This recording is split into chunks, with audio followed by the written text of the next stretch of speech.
You're in the military, and if you're anything like us, you know that reading Clausewitz is practically a rite of passage, right? Oh, yeah.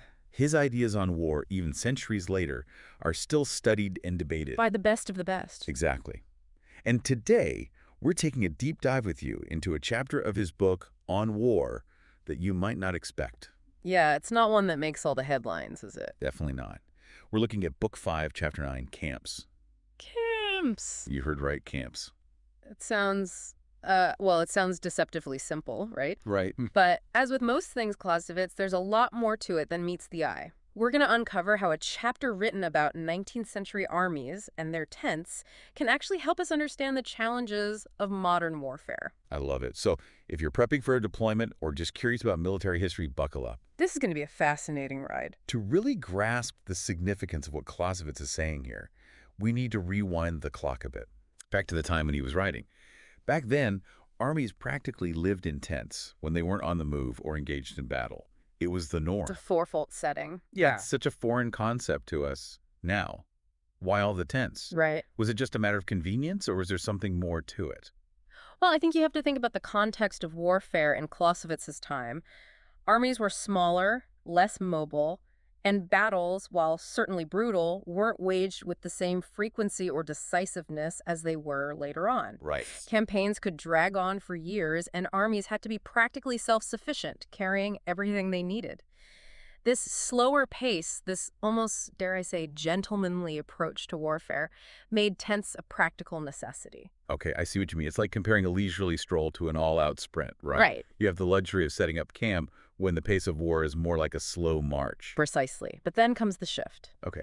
Clausewitz, writing in the wake of the Napoleonic Wars, is witnessing a seismic change in the way war is fought.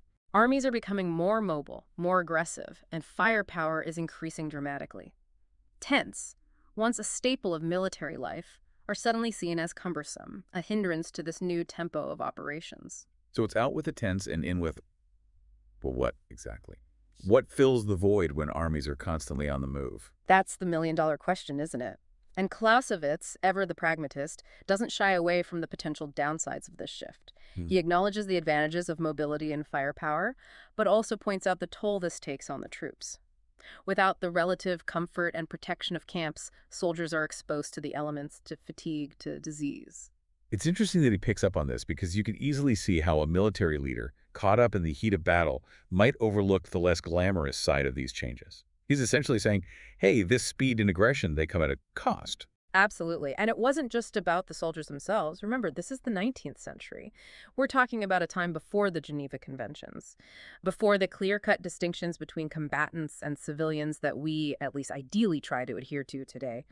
Armies, on the move and in need of supplies, often turn to the local populace, leading to foraging, requisitioning, and inevitably hardship for the civilians caught in the middle. So ditching the tents has this ripple effect, impacting not only the way battles are fought, but also the relationship between armies and the people they're ostensibly fighting to protect, or at least passing through on their way to somewhere else.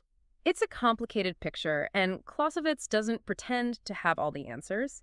What he does is frame the issue in a way that's both thought-provoking and, dare I say, incredibly relevant to the way we think about warfare even today. And that's where I think this chapter goes from being a fascinating historical footnote to something that every military leader at any level can learn from. Clausewitz isn't just talking about tents, he's talking about the fundamental nature of war itself. And how changes in technology, tactics, and yes, even something as seemingly mundane as camp life reflect those deeper shifts. Exactly. He's forcing us to ask ourselves, is this new way of waging war sustainable? Can armies really maintain this level of intensity indefinitely, or is it a product of specific circumstances like, say, a Napoleon shaking things up? And if this intensity is the new normal, how do you supply an army on the move? How do you maintain morale? How do you even begin to plan campaigns when the old rules no longer apply? Big questions, right? Huge, yeah. And, these are questions that any military strategist, even today, has to grapple with. And think about the ripple effect. It's not just about the armies themselves. No, not at all. Clausewitz saw this firsthand, though, right? The French Revolution, Napoleon. Exactly. He saw how Napoleon's relentless pursuit of victory, his willingness to break with those traditional norms of warfare, completely upended the It battlefield. was like someone hit the fast forward button on military history. Yeah, it was a complete change of pace. And this is where Clausewitz introduces this idea of, the elementary fire of war, Okay. this raw, almost primal energy that Napoleon unleashed. Which, I mean, thinking about it from the perspective of just the soldiers on the ground during that time, right? It Yeah. wasn't just about facing the enemy anymore. It was about enduring constant movement, fatigue, Yeah. the psychological pressure of this new kind of warfare. Precisely. Clausewitz, being a soldier himself, he understood this better than most. He knew that this shift in warfare wasn't just about tactics or technology. Uh-huh. It was about the human element. It was about pushing soldiers and armies to their absolute limits, and that had profound consequences. Yeah.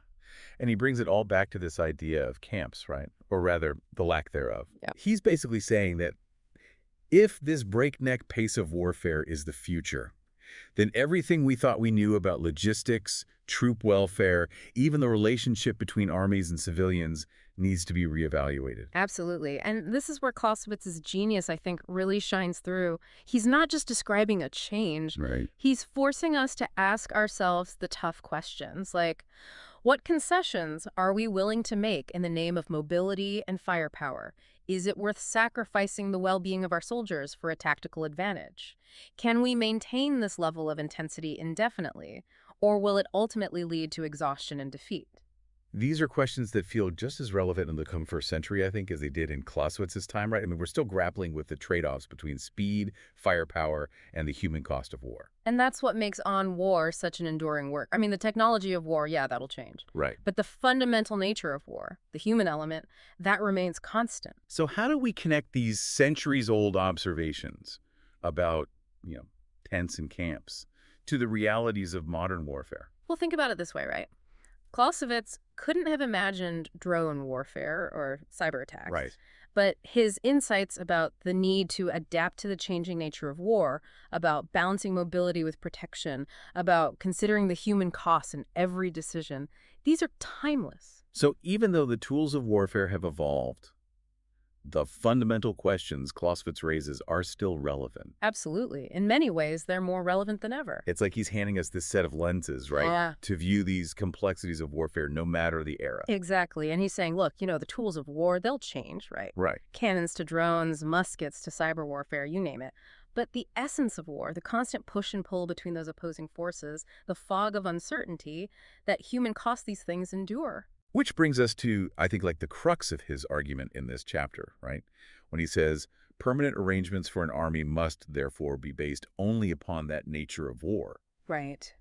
It sounds simple, but it's incredibly profound. It is, because he's essentially telling us that if you want to build an effective military force, if you want to make strategic decisions that are actually going to lead to victory, you need to understand the true nature of the war you're fighting.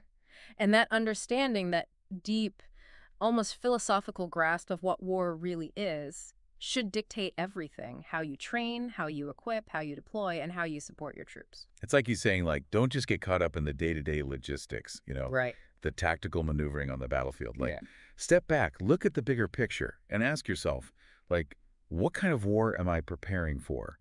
And how do my decisions reflect that understanding? Precisely. And this is where Clausewitz's insights become incredibly relevant to you, as someone serving in the military today. Right. The world you operate in is vastly different from the battlefields of the 19th century. Oh, yeah. I mean, you face challenges Clausewitz couldn't have even imagined.